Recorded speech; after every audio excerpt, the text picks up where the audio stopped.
How's the royal family? I pray that everyone is doing well. Well, my royal family, I said that I was going to bring this video. And y'all know that I am the type of person that I search very, very deep. Anytime I present anything to the royal family, I'm going to go way far and beyond. Oh, yes. And so this is one of these videos, and y'all know what time it is. And so as I was gathering and researching data for the last, umpteen days, and also given this conspiracy to grow and develop, because we know that the pigs planted the seed. And one thing that I'm thinking about as I'm speaking is laying foundations. Now, me having a construction background, anybody that's new to the true royal family or true royal, I was a welder for 17 years. The only work I have ever done is construction work. Now, when you are in that profession and there are other trades around, you pick up on things. In fact, there was situations where there was no welding, so a lot of times I was pulled to pour concrete.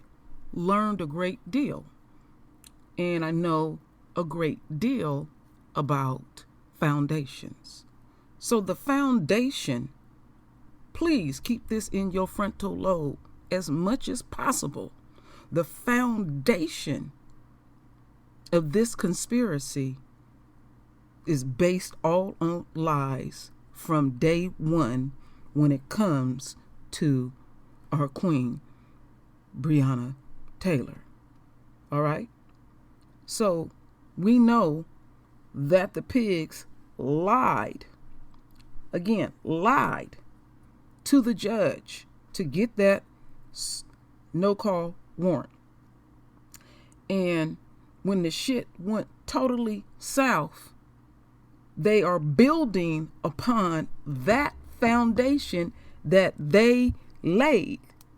In this video, I'm going to tell y'all what I think is going to happen to certain players in this. And also I want to point out, in a war, when you are going back and forth, a lot of war is psychological. Now, I'm speaking on the art of war. I haven't studied the entire art of war, but I know the art of war because I know about strategy and conspiracies and all these things in a war. And I'm not saying that I'm an expert. I often say I will always remain a master student. I learn from what Yahweh presents to me and also the royal family. Let's not lose sight who we are and will continue to be and what we are a part of, a royal priesthood. Now, what touches me deeply in what I'm about to present, and I'm going to take y'all on a hell of a journey, is this is a also, this is the part that chokes me up. This is also a love story. When I was looking at the whole dynamics and that Kenneth Walker did not have a criminal background at all. The first time he ever entered jail was because of the foundation that the enemies laid. And also, where is this brother at? Let me see if it's here. Also, Jamarcus Glover love this queen enough to not get her caught up in his shit. And let's not lose sight. Whatever they're presenting to us, they're going to put a whole lot on it. You know, we always supersede everything. But this is their system and how they lay these things out. And we will get back to Jamarcus down the road. And this is also demonstrating when a black man has no love for self, let alone the very people he came from, the very people or the very person who made him, persons, and birthed him. All right? So it's a lot of factors in this. But let's not lose sight the foundation that the enemy laid. And they are expecting from this foundation that they laid out a favorable outcome. I don't know no house or no structure that is built in such a way that you can lay a sloppy foundation and you are expecting pristine results. Now, on the surface, you can do that, but eventually, the foundation will give. Also, keep in mind, we are out of our captivity. And this is the first time in my life, 50 plus years living, seeing instant karma. And let's not lose sight of coronavirus or Rona. You don't want to get in Rona's way. So Rona is roaming the streets of America. And there's other things that are going down on a spiritual level. On this channel, anybody that's new, I often say, look at everything with your spiritual eyes, your spiritual being, your spiritual ears. Don't look at it in the fashion that the enemy lay out this sloppy foundation that they expect gonna hold up on how they lay it out. My royal family, this is a long video. Y'all know how I get down over here. And keep in mind, because some people grumble about the length of what I do, the only best for the royal family. Y'all have to realize how I think. I am serving sacred people, royalty. So I have to come correct because I am dealing with folks that should always demand the best. You cannot satisfy royalty. There is nothing that y'all will ever be able to ever satisfy when it comes amongst the royal family. We need to start treating ourselves in a sacred manner. It speaks in the word, a peculiar group of people. And we got some of these folks that continue in this journey that I'm going to present to y'all is still trying to simulate with a doomed people that will get everlasting damnation and hell. I'm on fire. So when I'm on fire, I flow with it. And I ain't gonna put no time on it because I feel some kind of way that with all of this, hearts were broken, futures messed up. Black love is truly real. So let's go on this journey.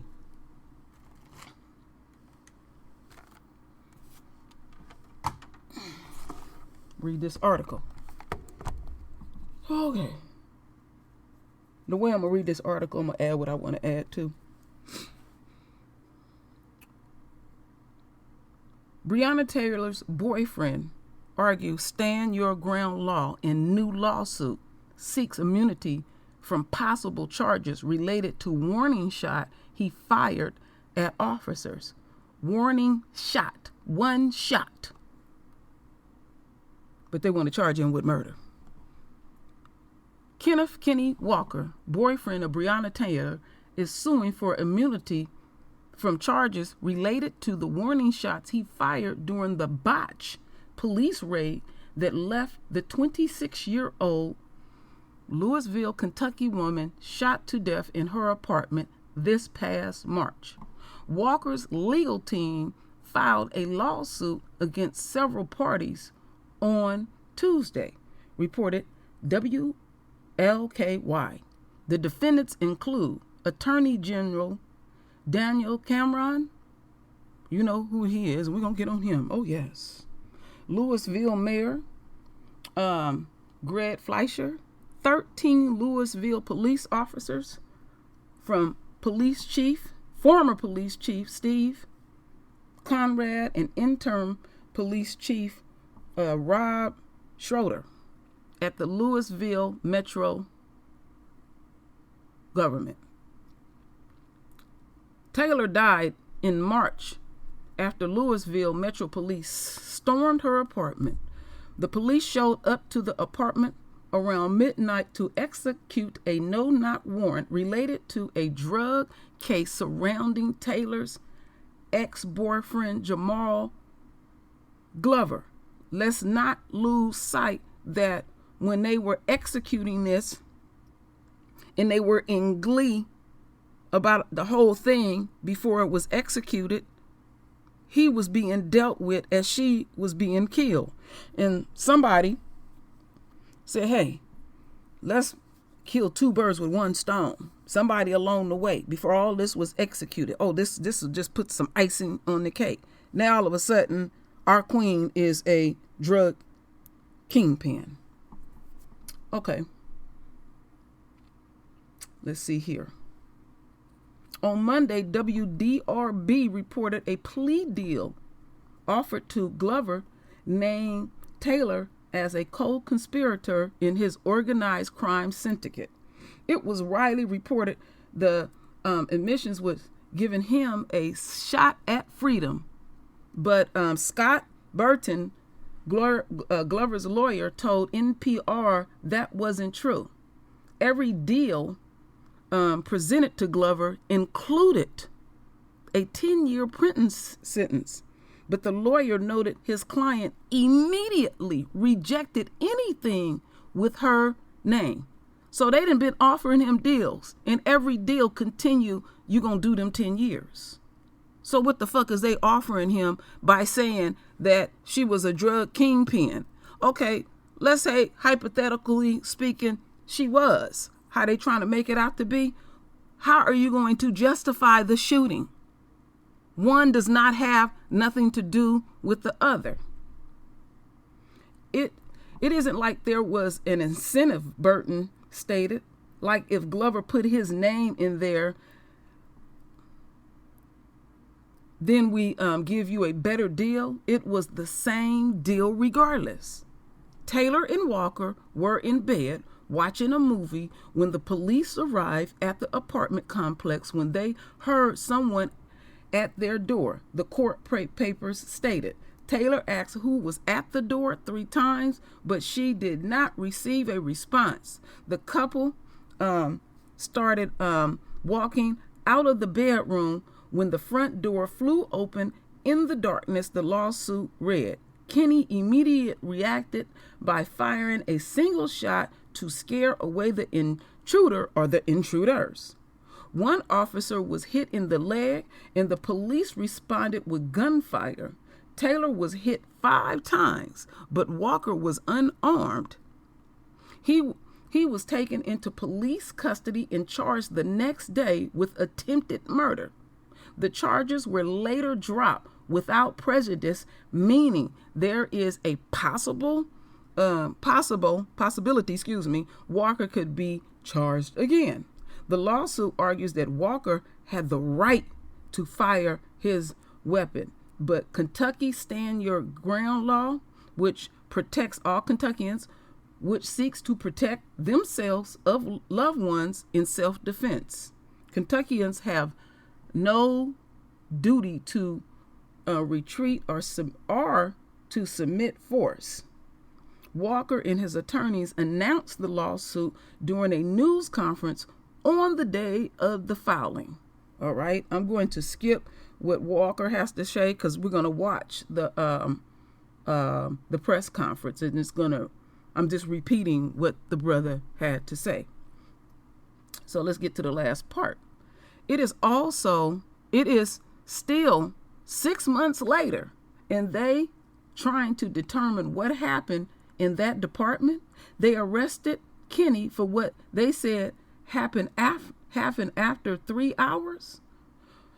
Wow.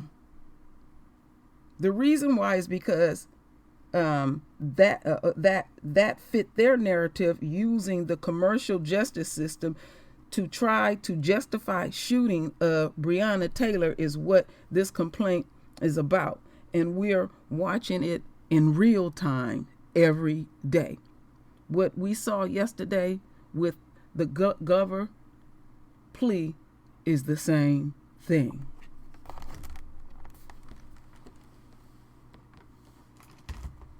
All right, let's continue on with this journey. If the sound is low on any of these videos, I have no control over that. So I pray that y'all can hear everything clearly.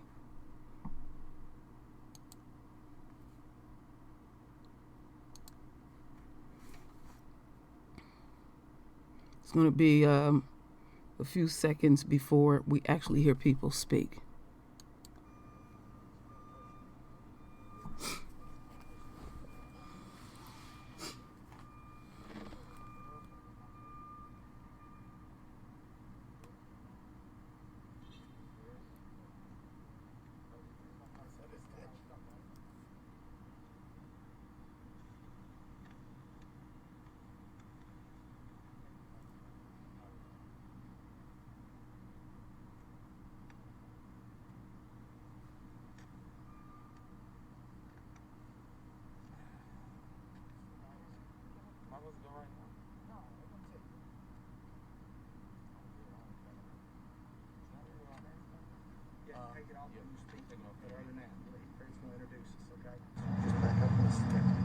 Wait a minute.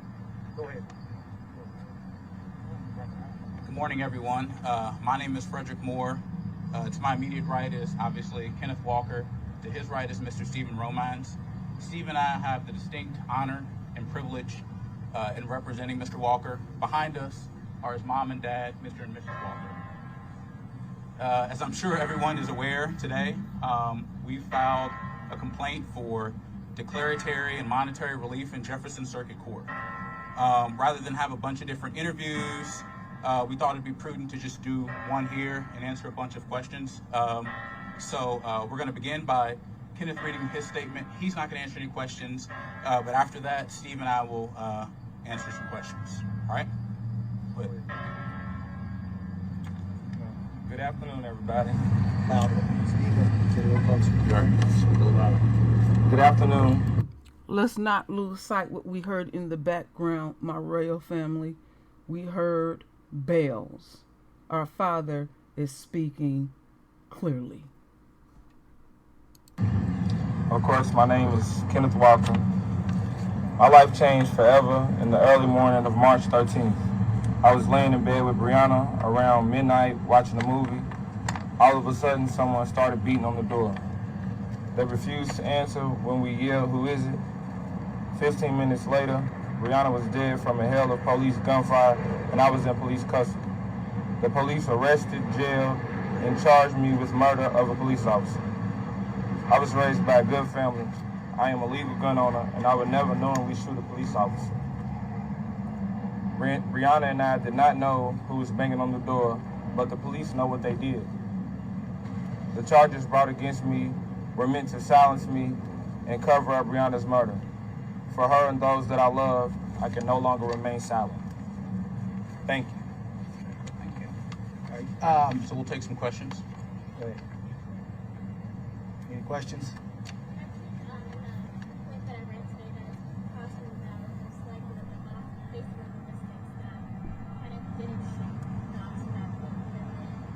Well, here's what we know based on the 911 calls from neighbors and the police transmissions. There were 2 separate volleys of gunfire that night, and they were about 1 minute and 8 seconds apart. It was not reported that an officer was shot until after the second volley of gunshots. And yet the police have alleged all along that Kenneth's one shot somehow hit Officer Mattingly. We absolutely do not concede that fact. It is obviously possible, but until we see the ballistics report and reflects that, then we think it is much more likely that one of the 35 to 45 shots fired by LMPD is what struck Officer Mattingly, especially based on the fact that it was not reported that he was shot until over 1.5 minutes after the raid began. So that is part of what we believe right now. But really, the bottom line on this is on that night, Kenny. Okay, I'm listening to this video for the first time with the royal family. Some videos I purposely will not listen to so y'all can get my authentic reaction. Now, the DA kept hollering about ballistics, and that would be the last key component in this very long so-called investigations. Now, all of a sudden, and I'll get to that much later, they need some more time. And they're not presenting the ballistics. Now, wouldn't that be ironic that one of them bullets, and it's a high probability because he's shooting outside the house as a warning shot, and then the cops do what they usually do, go ballistic, and one of those bullets from the police, and they're going to call that friendly fire, hit the cop in the leg. I mean, they were shooting so much, it entered other apartments too. So this is news to me. Now, if that is possible, that one of those bullets from one of their own hit him, then they got a problem. Now, they probably already know. But knowing how they get down in this system, plus let's not forget the foundation that they laid, that they have the one shot, the bullet that was lodged in the cop's leg, that they would have immediately presented that way before the FBI, because they do their ballistics too, you know, investigation after investigation after investigation, and transparency after transparency, bullshit after bullshit after bullshit. How they get down, they would have presented that day one. So, you know, that got me to really thinking even deeper. But I will allow this to continue on. Kenny Walker was 27 years old. He's from a good family. His father's retired Army. His mother's worked for JCPS. Kenny never been in trouble in his life. And the police want you to believe that at almost 1 o'clock one evening, he says, my first foray into the criminal justice world, I'm going to try to shoot a cop. It's a ridiculous position. What is more believable is they didn't announce they were police, just as a dozen neighbors said, I never heard them say they're police. And then after this goes bad, they have to say, oh, we said we were cops and he had to hear us and therefore he shot us. That is the inherent inconsistency that throughout this case, that it began and when Kenny was charged, and it's still today. It is simply not believable. And they knew it wasn't, yet they went ahead and charged him anyway.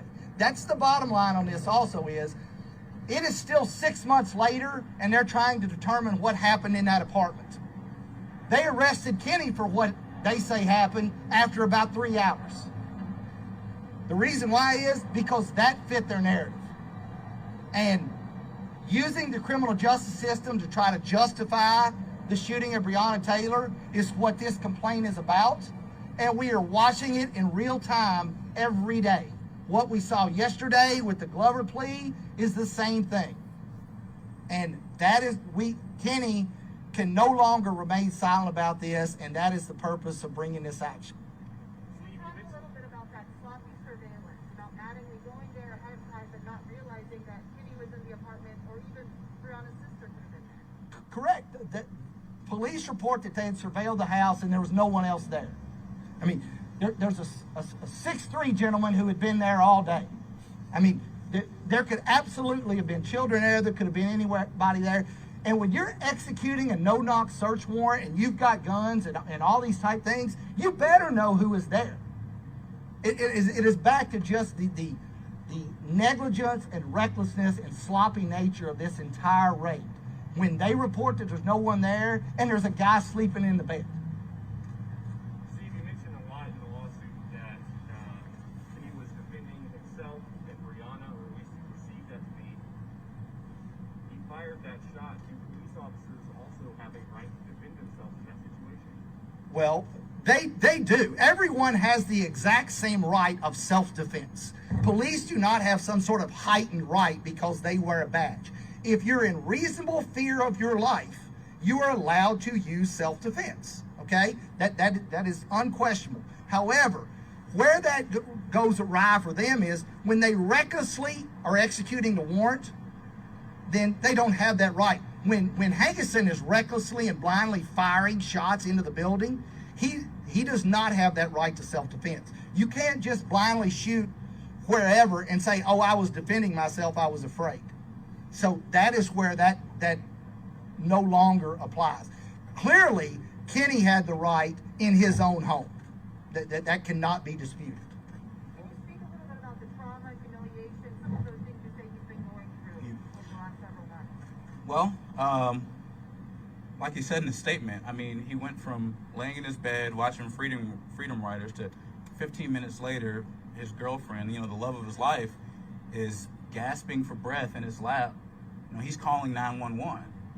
He's been shot at over 20 times, we know. It's pitch black dark.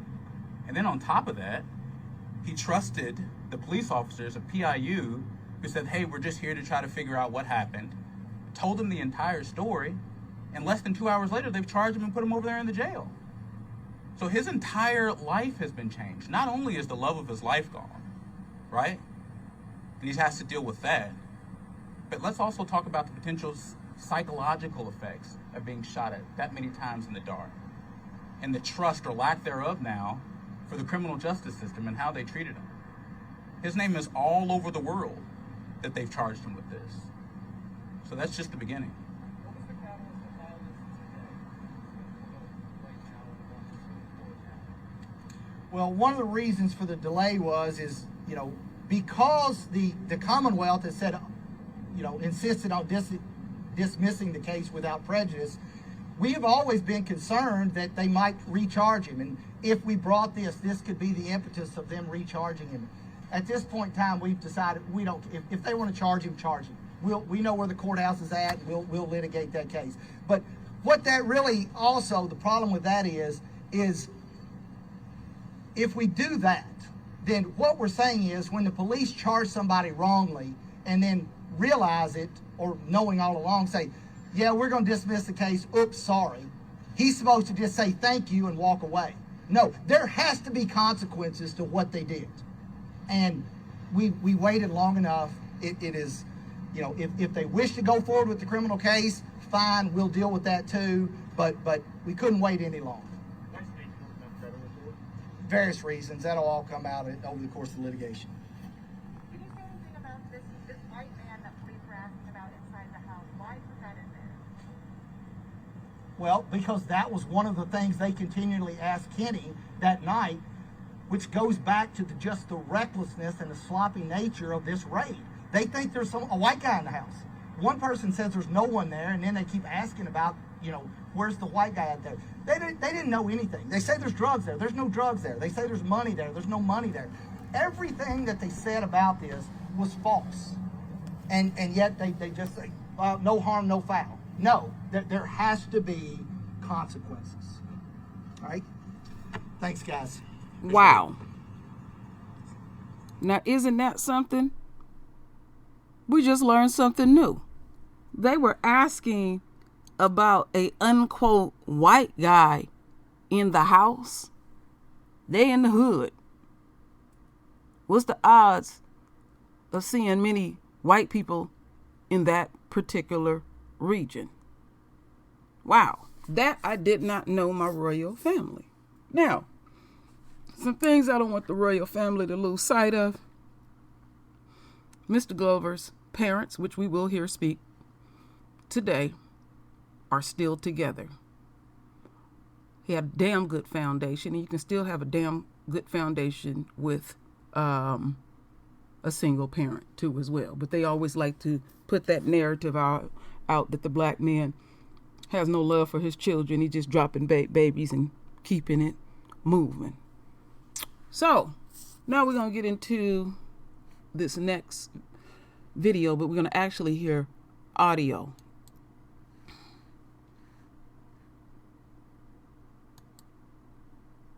In newly released audio tapes obtained by NBC, we get new insight into the moment Breonna Taylor was shot and killed in her apartment by LMPD officers. Thank you for sticking with us for Wave 3 News at 7:30. I'm Dawn G. The NBC tapes come from the attorney for Kenneth Walker, Taylor's boyfriend. On them, we hear both Walker and LMPD officer Jonathan Mattingly being questioned by investigators. Wave 3 News reporter David Mattingly takes us through those recordings. We continue to hear two stories about the killing of Breonna Taylor. One from police of how they repeatedly announced themselves as they entered her apartment. The other from Kenneth Walker saying the couple heard none of those warnings. Listen now to Walker's voice, frightened and confused, recorded by investigators just hours after he watched Taylor die. I'm scared.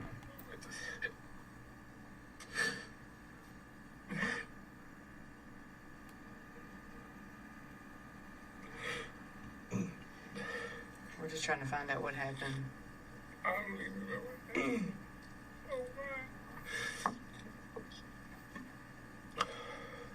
At times, Walker can barely keep himself composed. He describes how they were startled out of bed by someone pounding on the door to Breonna's apartment. He says they called out to see who it was, but heard nothing. The door comes off the hinges. So I just let off one shot. I still can't see who it is or anything. So now the door's flying open. I let off one shot, and then all of a sudden there's a whole lot of shots. That shot from Walker hit LMPD Sergeant John Mattingly, who had entered the darkened apartment. Mattingly says he and other officers announced themselves repeatedly before Walker fired the first shot. He describes that moment to investigators with the LMPD Public Integrity Unit. As soon as the shot hit, I could feel the heat in my leg. And so I just returned fire. I got 4 rounds off.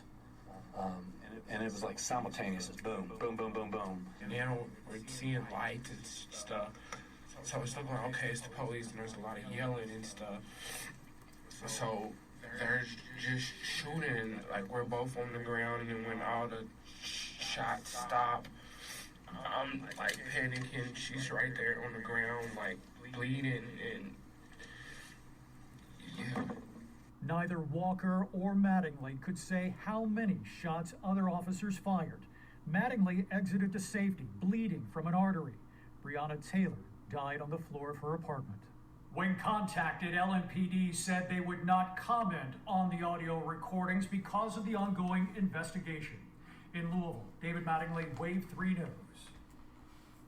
And the attorneys for the Breonna Taylor family released a statement today following the release of the audio recording, saying there has been a conspiracy to cover up Breonna's killing since day one. You can find that statement on wave3.com. All right. And I should have stated that particular audio video was July 9th that we heard. So, what I was looking up as they were talking about a no-knock warrant, I just wanted to check real quick what it means. And it was saying a no-knock warrant is issued by a judge that allow law enforcement to enter a property without immediate prior notification of the residents, such as by knocking or ringing a doorbell. In most cases, law enforcement will identify themselves just before they forcefully enter the plea. It is an issue under the brief that any evidence they hope to find can be destroyed during the time that the police identify themselves and the time they secure the area, or in the event where there is a large perceived threat to officer safety during the execution of the warrant. The use of the no-knock warrant has increased substantially over time.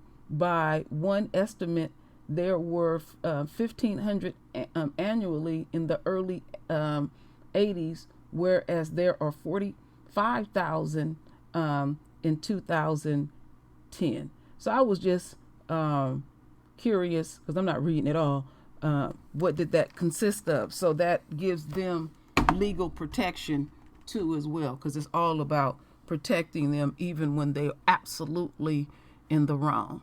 Now, the next video I want the royal family to listen to is I wanted for the royal family to hear Mr. Kenneth Walker's parents. How disrespectful. And I don't care who it is. Cameron, Fisher, I don't care about any of that.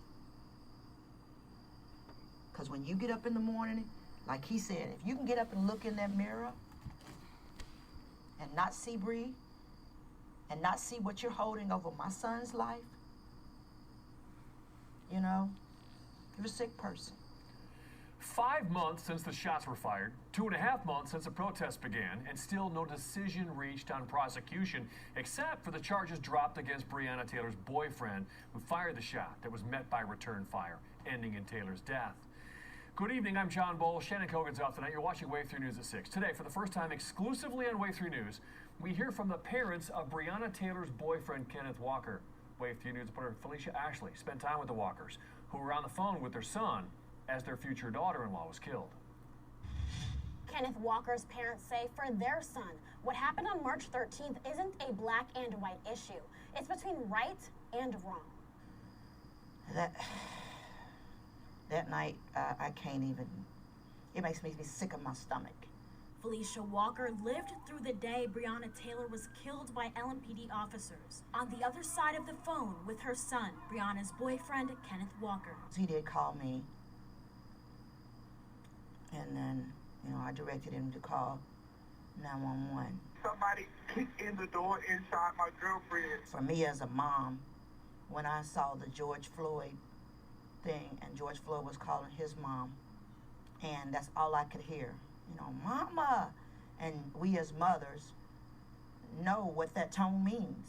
During his police interview, Kenneth says Breonna was asleep when they heard bangs at their door. Police claim officers announced themselves. Neighbors I spoke to and Kenneth said they did not. Velicia says she instilled in her children never to open their door unless you know who's on the other side. I don't care if you knock all day long. Somebody that wants to hurt you will knock. The Walkers say March 13th was the first time their son used his gun outside of a shooting range. He says he thought someone was breaking in and shot at the ground. If you kick in the door and they don't know who's coming in that house, they gonna fire first and ask questions like, that's called protection. That's why, you know, most people have weapons in their home. Police shot Breonna 5 times in her hallway. Kenneth right beside her. And I lost a piece of my son. I lost a daughter. The Walkers say Breonna set the standard and Kenneth followed. She was the one. That's why Velicia says she didn't hesitate when Kenneth asked for her ring to propose. Something for the wedding would have been, you know, something old, something new, something borrowed, something blue. And I was going to give this to her. Pieces of the couple's future sit in a box next to the Jordans the couple set aside for their next plan, their first child. Those little things like that for a grandbaby that I'll never meet. The Walkers say Kenneth relives the shooting every day and he struggles with severe PTSD. He has to heal without her, or he has to heal from losing her. The Walkers say Kenneth is learning what his world looks like without the one who made him whole. Reporting from Louisville, Felicia Ashley with 3 News. Now, the attempted murder charge against Walker was dropped without prejudice. That means the Commonwealth could still bring back the charges. All right, my royal family. Let me see something here. Yeah, there's the ring. And that speaks volumes about how Kenneth's parents perceived our queen, Breonna Taylor. And queens, when we checking out our future daughter-in-law, 9 times out of 10 we're going to let our son know she the one or she not the one. So now we're going to switch gears slightly, ever so slightly, and we're going to get into Jamarcus and what they are trying to pull. So, me being who I am, now all of a sudden, Breonna Taylor is this big time drug kingpin and she's holding money for him, and they found absolutely nothing in the apartment. One thing that I did want to also point out before I go deeper, I don't want to lose my train of sight about Mr. Walker. Breonna, she shared that apartment with family members, and Kenneth Walker had his own place. I just wanted to put that out there. We understand what that means, my royal family. I don't have to elaborate on that, but that speaks volumes about this brother also. So, they want homeboy to implicate her in the question that I continue to ask. If she was this so-called drug kingpin with all these drugs and whatnot and whatever, and then they come to him with some old bogus deal, and then I read to you what his lawyer said, it was the 10 years was always laying right there in his face, but they want to implicate her and say all that was true and how they executed. One does not have to do with the other. So let's listen to this.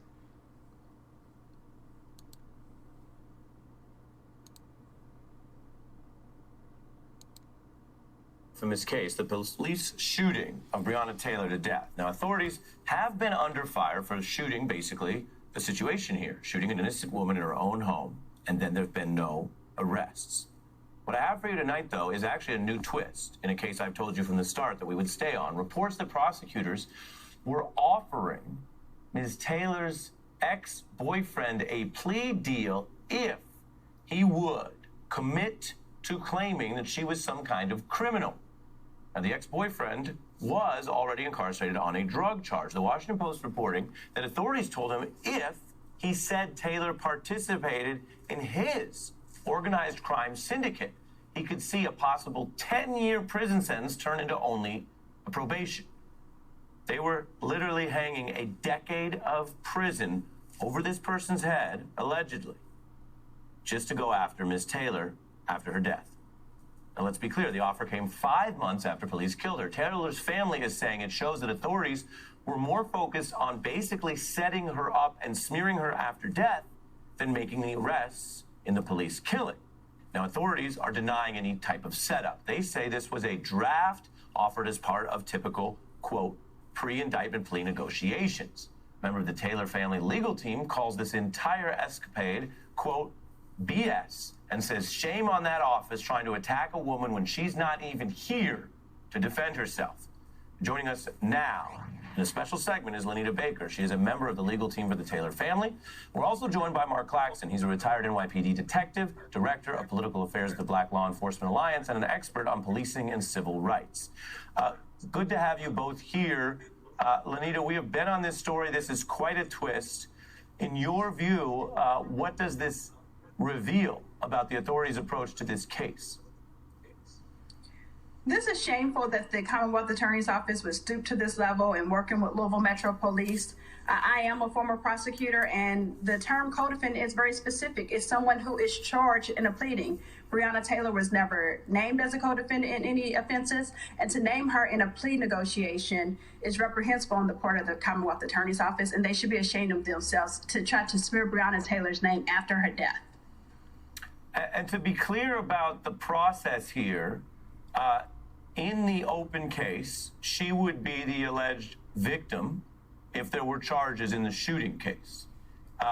Is there any other evidence, as a journalist I have to ask this so we're clear, that suggests they had a lead about her being somehow involved in criminal activity that night that might be germane? Or do you view this as the authorities trying to cover themselves and smear her to sort of justify the shooting in the court of public opinion?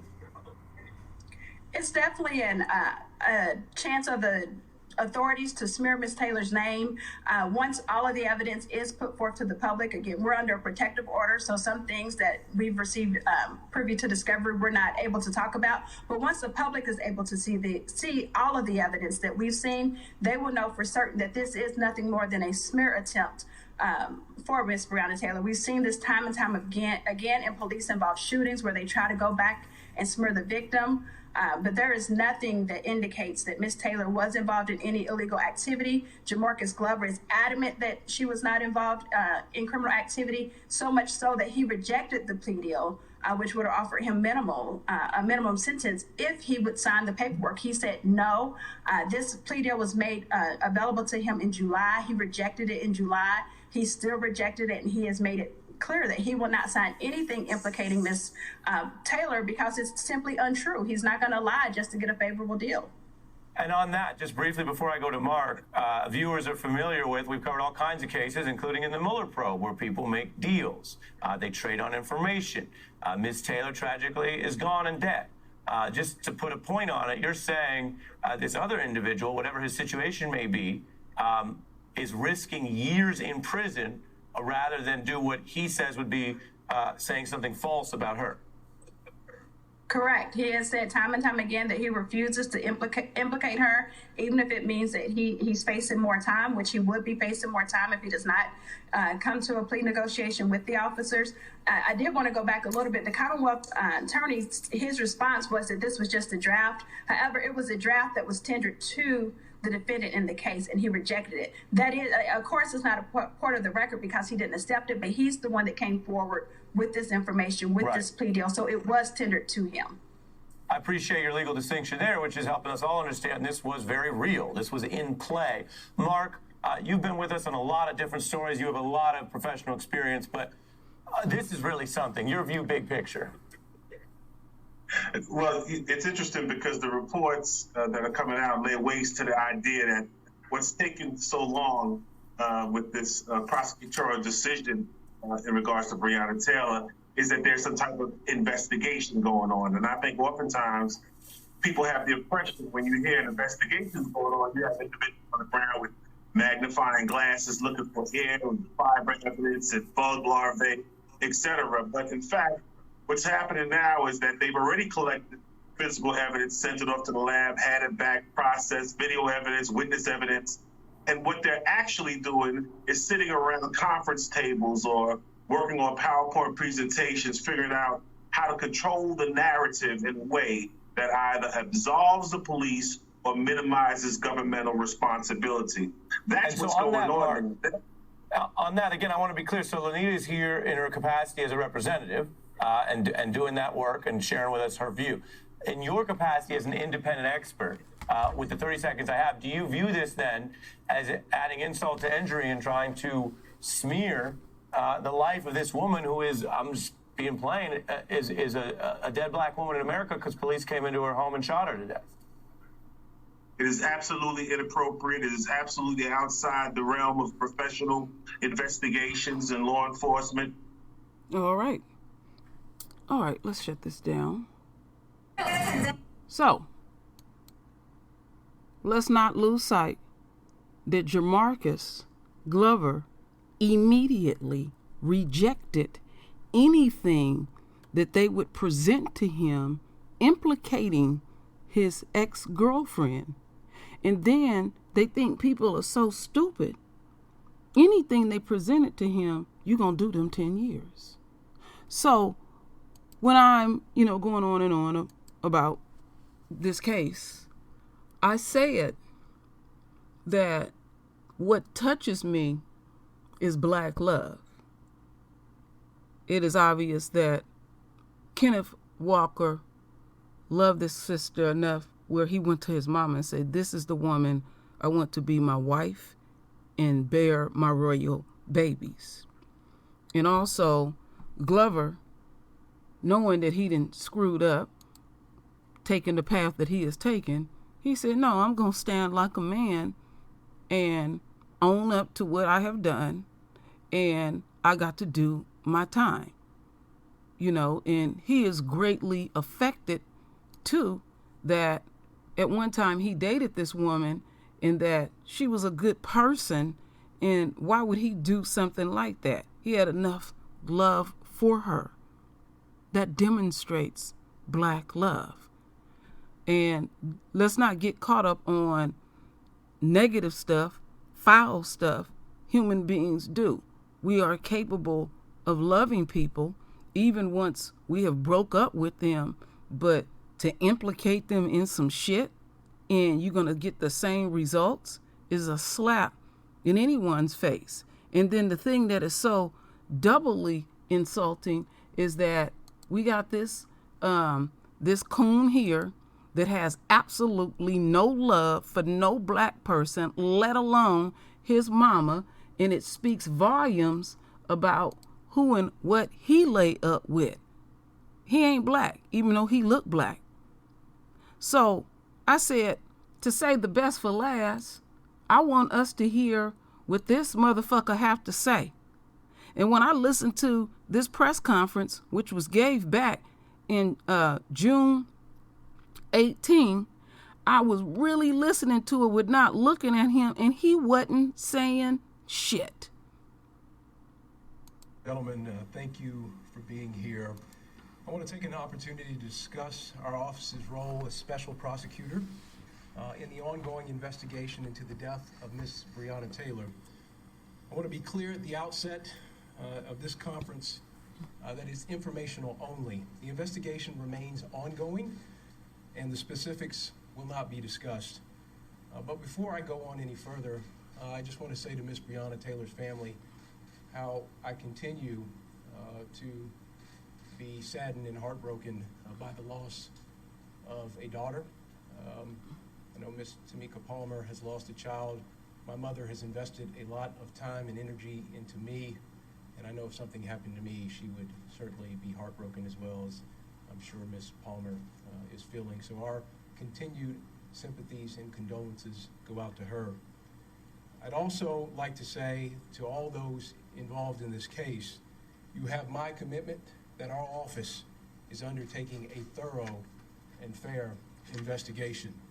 This is also a commitment I'm making to the Louisville community, which has suffered tremendously in the days since March 13th, to the men and women of our law enforcement community who put on their uniforms every day to protect and serve our communities, and to the peaceful protesters who have used their voice in an effort to seek positive change, who have not given in to calls for violence and looting. To those across the country we've heard from with cards, emails, and letters and calls who are asking us to complete the investigation as soon as possible. We hear you, and we are working around the clock to follow the law to the truth. Everyone involved in this case deserves nothing less. By way of background, and as an understanding of how our office got involved in this case, on March 13th, during the execution of a warrant by LMPD, Ms. Taylor was shot and killed in her home. 2 months later, on May 13th, our office was asked to serve as special prosecutor in the case because of a conflict of interest by the Commonwealth's attorney, who at the time was pursuing the prosecution of Kenneth Walker, Ms. Taylor's boyfriend. It is the job of the Attorney General to step in and assist when a prosecutor anywhere in the Commonwealth needs assistance, or has a conflict. This case is no different. While Kentucky law provides our office with the authority to appoint a prosecutor from another jurisdiction to oversee the case, we felt that given the importance of this matter, the heavy workload associated with the investigation, and the amount of time that had already transpired since the shooting, our office would proceed with handling the investigation and the prosecution. A few weeks after being asked to serve as special prosecutor, our office began to receive material from the Louisville Metro Police Department's Public Integrity Unit, which was already in the process of conducting an investigation into the events involving Ms. Taylor's death. We have continued to receive information from PIU, and each time we do, we review the materials immediately. Please rest assured that we are also undertaking our own independent investigation to determine the truth. We believe that the independent steps we are taking are crucial for the findings to be accepted both by the community and by those directly involved in the case. An investigation of this magnitude, when done correctly, requires time and patience. I'm under the impression and understanding that I'm not the first to ask for these considerations nor seek them in this case. That's 13. However, I can assure you that at the end of our investigation, we will do what is right. We will find the truth. I urge everyone watching, regardless of your opinions and beliefs, to do the same. Violence and lawlessness will do nothing more than perpetuate further tragedy. We have the full resources of our Office of Special Prosecutions and our Department of Criminal Investigations involved in this investigation.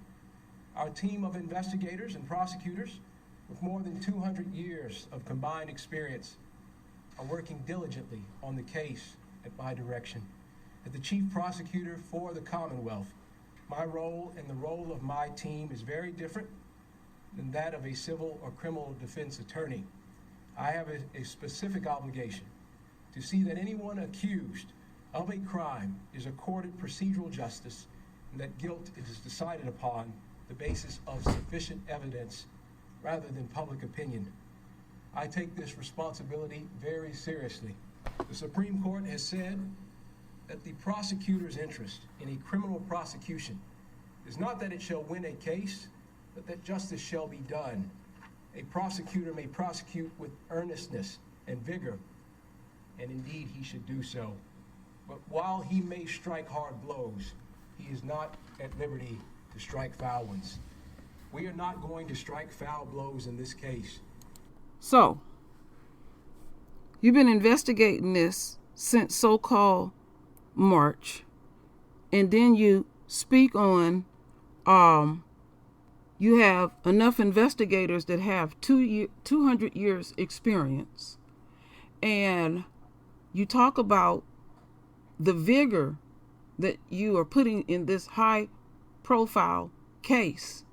And then once the FBI conclude their part, then you say you need more time. Who the fuck do you think, nigga, that you are fooling? See, this is a true ass nigga.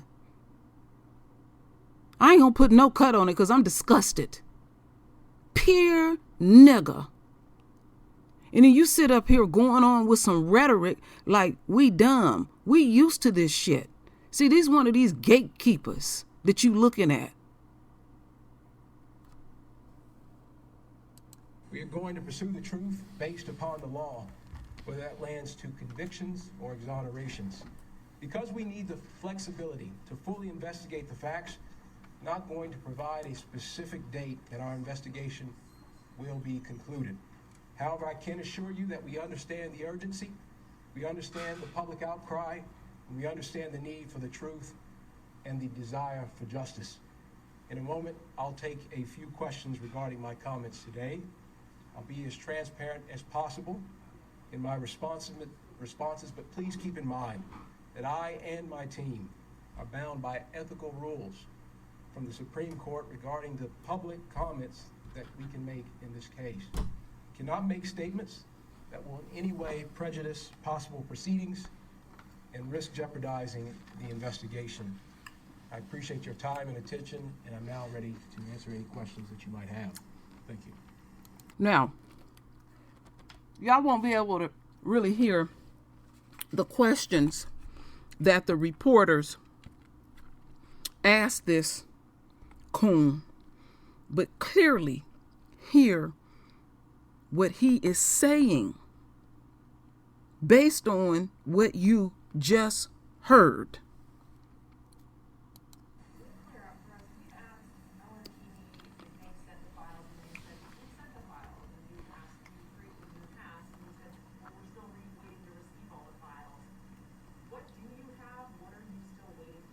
Well, I'm not going to get into the specifics of what we have specifically, but we are reviewing everything that the Public Integrity Unit has been providing to us.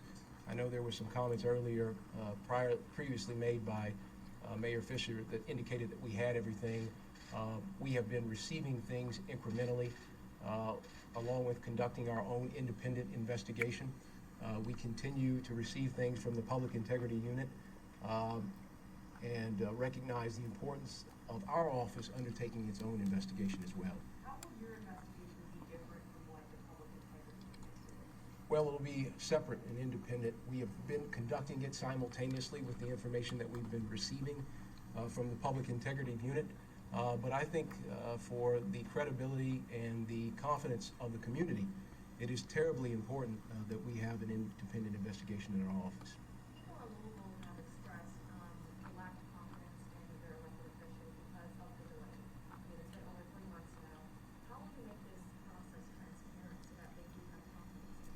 Well, the reason I'm here today is to make sure that you all understand that our office is taking this very seriously.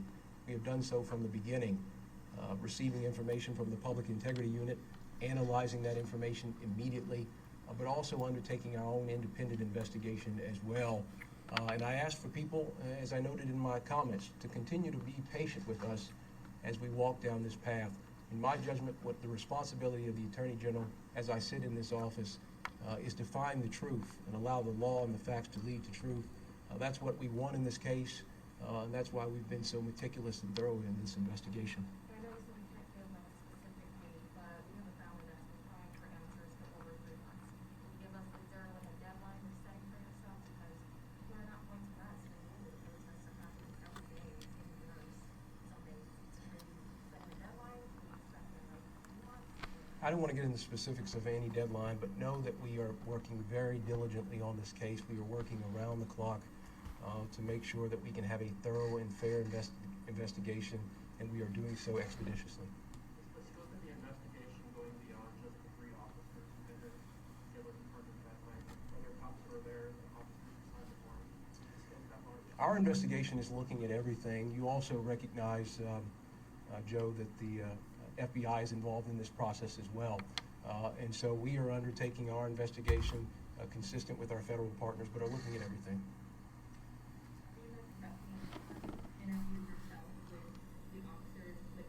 So keep in mind, what the reporters is asking him is what he just spewed before he talked with the reporters. Now, let me explain something to y'all, my royal family. When they bring out what they deem independent investigators, right along with the FBI, how they execute all this shit is they go by the first investigation, and then the outside investigators and the FBI will go look at the first investigations and basically compare notes or investigate pretty much what the first investigator put on notes. And they might go out in the field based on the notes that they had from the first investigation, and they might execute a little bit this and that, but they don't veer off too far based on the first investigation. This is all law enforcement. They are all in bed together. And it's all about making sure your notes match up exactly with the outside investigators, let alone with the FBI. It's useless. They're wasting our taxpayers' money. As we continue on. We are looking at everything in this investigation, and our team is doing an independent assessment. I won't get into the specifics, but we are doing a very thorough investigation.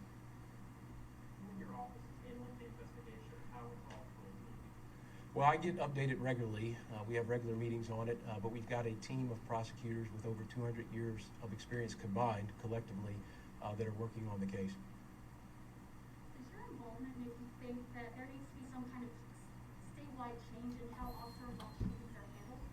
Well, look, I don't want to get into any policy considerations. This is obviously a conversation about the investigation, informational only.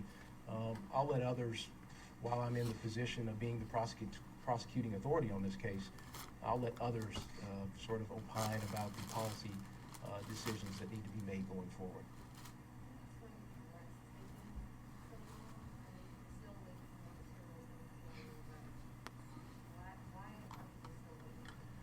Well, we are trying to undertake a very thorough investigation. As I noted earlier, we have received information from the Public Integrity Unit, also running our own independent investigation. And it takes time.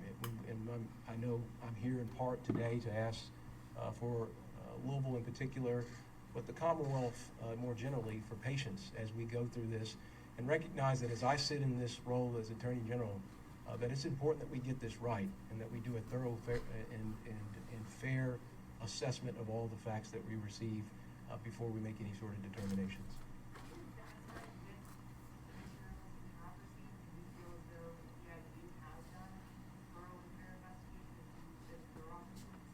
Well, look, I think it's important to note that they have conducted their part of the investigation, but to give additional confidence to the community at large, I thought it was also important that we undertake an independent investigation as well. So I won't get into specifics about the content of the information that they provided us, but we've received it, looked at it, scrutinized it, analyzed it, but also made independent steps as part of an investigation that the Department of Criminal Investigations, which is under my purview, that we're conducting. We continue to receive information from them.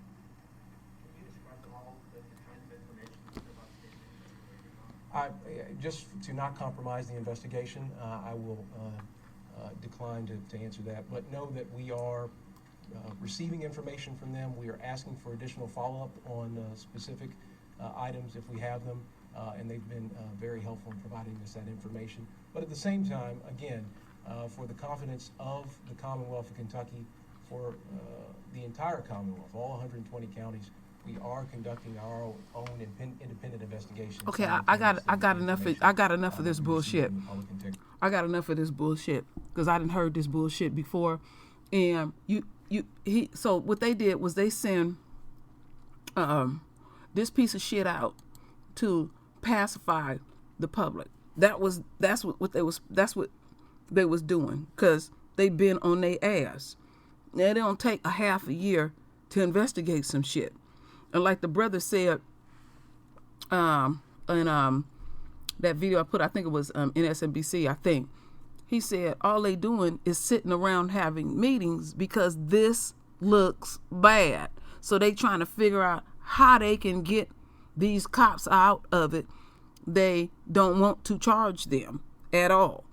So then the lame thing they do is they go to Jamarcus and put something on the table that ain't even on the table. It ain't a good look. So basically what I think is going to happen is the pigs will get some type of slap on the wrist.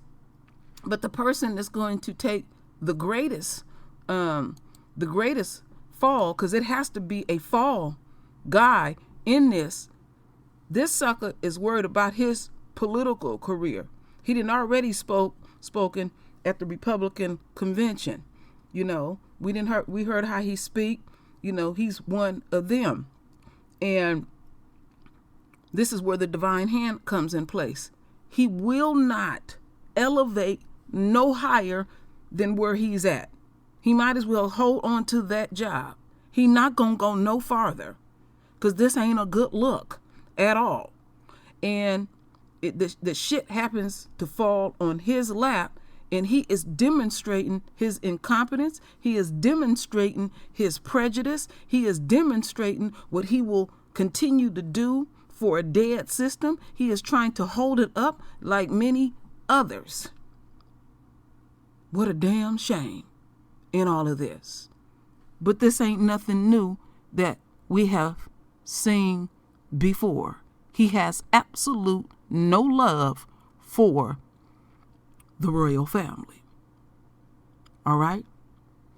So, as I close out, I had said, based on how I was looking at this, these many moving parts, is I look at this as a very heartbroken king who had picked his queen to mother his children, and they have damaged him for life. That is their ultimate goal, damaging us at all costs. It's really, really sad that these brothers had enough love, even the one that was, out there caught up in whatever he's caught up, immediately shows he has enough integrity to say, I ain't going along with y'all system. So I'm going to leave it there, my royal family. Render your voice with your beautiful divine words. And as always, my royal family, I thank you for your love. I thank you for your support. And with that said, Ashe.